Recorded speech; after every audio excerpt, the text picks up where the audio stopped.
Good morning and welcome. I am BH the Uncivilized. This is an analysis for Akira.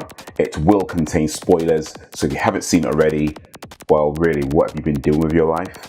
But if you haven't seen it already, you may wish to watch that first and then come back to this video afterwards and let me know what you think then. Now, the main story in Akira revolves around a boy named Tetsuo who is part of a motorcycle gang. He is involved in an accident with a psychic test subject. He is then taken away to a government science lab where it is found that psychic abilities have awoken inside him. They attempt to control this power, but as we see during the film, they cannot. Now, as the film opens up, we see that it's 1988, where an explosion happens. We then move to the next scene, which shows us that it's now 2019, 31 years after World War III, Neo-Tokyo. So at this point, we assume that the explosion was part of the war. However, we find out later on in the film from Kyoko that the explosion was actually due to the tests that were being run on Akira. At the time, the scientists tried to control Akira's psychic abilities but couldn't, and it led to the destruction of Tokyo. We then find out from the council meeting that the World War III was possibly a result of that explosion. Now, going back to the beginning of the film, we hear from the news reports that tax reforms has caused a rise in unemployment, which in turn has led to rioting. Now, during the council meeting, we find that the issues were inherited from the previous government, and we also find that Mr. Nezu is actually part of the council board. Now, earlier on, when we see Mr. Nezu talking to Ryu, he talks about Neo-Tokyo being an overripe fruit and that a wind of change is coming, a wind called Akira. Furthermore, he talks about a change not coming from themselves, but from the citizens who hope for Akira. Now, as we know, Mr. Nezu is working with Ryu, the head of the resistance organization.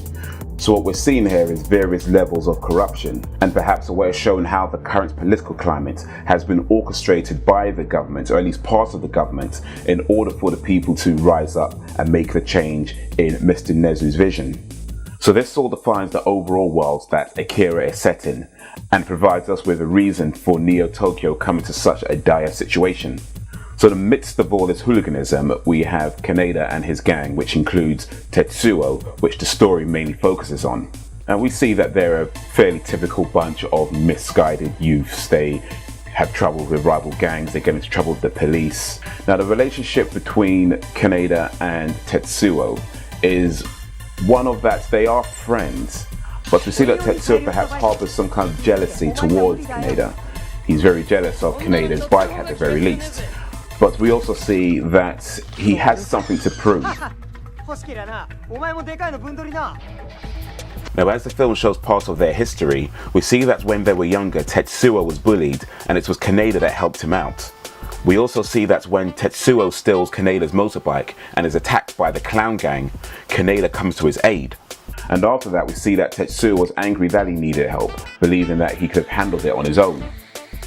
And as Tetsuo's psychic abilities increase, we see that he becomes more and more determined to prove that he doesn't need Kaneda's help. However, when we get to the end of the film, when the power becomes so overwhelming that Tetsuo cannot handle the power, the very last thing he does is beg Kaneda for help. Now let's look at Akira, or more specifically the scientists that studied Akira. Now, what we know from the film is that back in 1988, they could not handle his power, which is what led to the explosion. Now, after it became clear that they were unable to handle Akira's power, they buried the remains underneath the Olympic Stadium in the hopes that future scientists can solve the mystery. Now, coming into 2019, when the film is set, we still have scientists, or more specifically, a scientist, Dr. Onishi, trying to control the psychic ability. Now, Dr. Onishi was given instructions to destroy Tetsuo should it prove that he cannot handle the power. However, he doesn't, and we find that by the end of the film, the devastation that Kyoko warned them about happens. Now, what these stories have in common is that they both show the results of arrogance.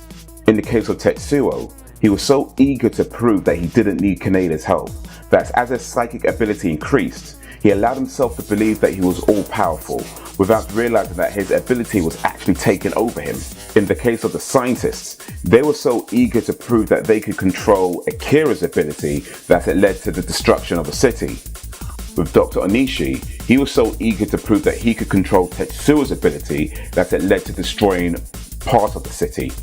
In all cases, they were trying to prove something, and in all cases, by the time they realized they couldn't, it was already too late. Now this gives the viewpoint of knowing our place as people, accepting that there are some things that we cannot control or not meant to control. But what if? What if we cannot control Akira's ability now or in 2019, but one day we would be able to?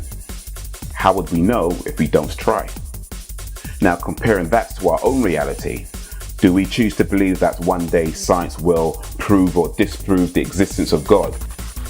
Or do we accept that there are some things, including God, that we will never explain? That's for you to decide. But Akira does make a case for understanding our own limits, and that transgressing those limits can lead to destruction.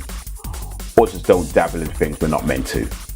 Or as The Rock would say, you know your damn role and shut your damn mouth. And that is my analysis for Akira. Let me know if you agree or if you disagree or if you think there's something that I've missed. If you liked this video, please click the like button and share it around. The next film I plan on doing is The Babadook. I have not seen it already, so I have no idea what it's about or what I'm going to say about it. But make sure you subscribe to know when that is ready. And that is all for now. So thank you for watching, and until next time, if you want it bad enough, still want yourself.